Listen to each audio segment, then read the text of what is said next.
السلام علیکم ورحمۃ اللہ وبرکاتہ۔ دوستو، آج جو ویڈیو میں پیش کرنے والا ہوں بہت زیادہ خوبصورت اور شاندار ویڈیو ہوگا۔ آپ جو اسکرین پہ دیکھ رہے ہیں یہ مولانا عالم مداری ہیں۔ ان سے کسی نے سوال پوچھا کہ طارق جمیل جو میرے نزدیک ذلیل ہے، دیوبندیوں کا ایک عالم ہے، اور مولانا طارق مسعود جو ایک بہت بڑا مسخرہ ہے، اس کے بارے میں اس سے سوال کیا کہ مولانا صاحب یہ بتائیے ان کے تقریر اور بیانات سننا کیسا ہے۔ تو یہ ایک فارمولہ بتاتے ہیں اور بتاتے ہیں کہ فارمولہ یہ ہے کہ جس بیان پر حضور کی مہر لگی ہو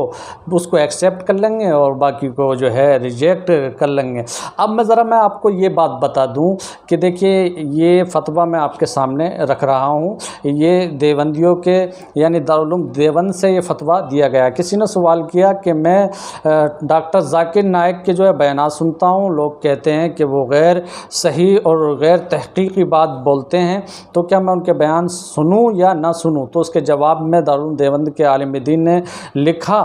کہ یہ ڈاکٹر ذاکر نائک جو ہے اکابر علماء دیوبند کے طریقے اور مسلک کے خلاف بات کرتا ہے، لہٰذا ان کی بات سننا اس سے جو ہے دینی نقصان ہوتا ہے۔ اب جب یہ اپنے دیوبند کے ڈاکٹر ذاکر نائک کا بیان نہیں سن سکتے تو ذرا یہ بتاؤ کہ ہم عاشقان رسول اہل سنت والجماعت کیسے ان کے ذلیلوں کے بیان سن سکتے ہیں، ان سڑے ہوئے دیوبندیوں کے بیان سن سکتے ہیں؟ طارق ذلیل اور مولانا مسعود کا بیان سن سکتے ہیں، جبکہ یہ وہابی اور دیوبندی ہے، اور ان کے بارے میں احادیث میں صراحتاً یہ ذکر کیا گیا ہے کہ نہ ان کے پاس بیٹھو، نہ ان کی صحبت اختیار کرو، نہ ان کے ساتھ کھاؤ، اور قرآن میں ہے وَإِمَّا يُنْسِيَنَّكَ الشَّيْطَانُ فَلَا تَقُعُدْ بَعْدَ الذِّكْرَىٰ مَعَ الْقَوْمِ الظَّالِمِينَ، یعنی ان کا حقہ پانی بند کر دو، ان کا بائیکاٹ کرو جب تک یہ اپنی گمراہیت سے، وہابیت سے، دیوبندیت سے توبہ نہ کر لیں۔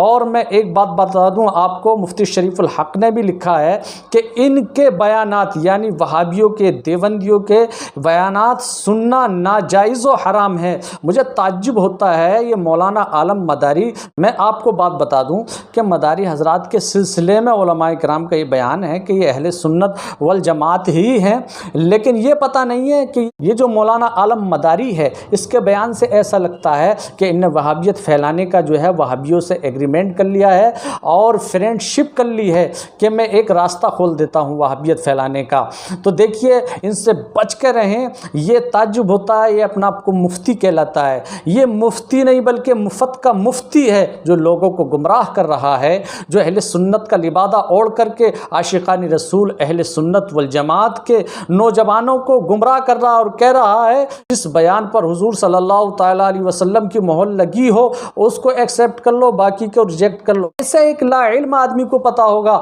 کہ مولانا طارق ذلیل اور مولانا مسعود کے بیان پر حضور کی مہر لگی ہوئی ہے؟ کیسے ایک لا علم آدمی کو پتا ہوگا کہ یہ بات صحیح ہے یا صحیح نہیں ہے؟ اگر علم دین سیکھنا ہوتا تو اعلیٰ حضرت جاہلوں سے سیکھتے، لیکن آج تک کوئی بھی یہ نہیں بتا سکتا کہ کسی بھی عاشقان رسول کی جماعت میں سے کسی عالم دین نے کسی گمراہ یا بد مذہب یا جاہل سے علم دین سیکھا ہو۔ اور ہمارے علماء اہل سنت والجماعت مسلک کے اعلیٰ حضرت کے ماننے والے علماء اہل سنت والجماعت عاشقان رسول علماء کرام نے یہ فتویٰ دیا ہے کہ گمراہ و بد مذہب دیوبندیوں کے بیانات کو سننا ناجائز و حرام ہے۔ اگر یہ ویڈیو آپ کو پسند آیا ہو تو زیادہ سے زیادہ شیئر کریں، لائک کریں، کمنٹ کریں۔ السلام علیکم ورحمۃ اللہ وبرکاتہ۔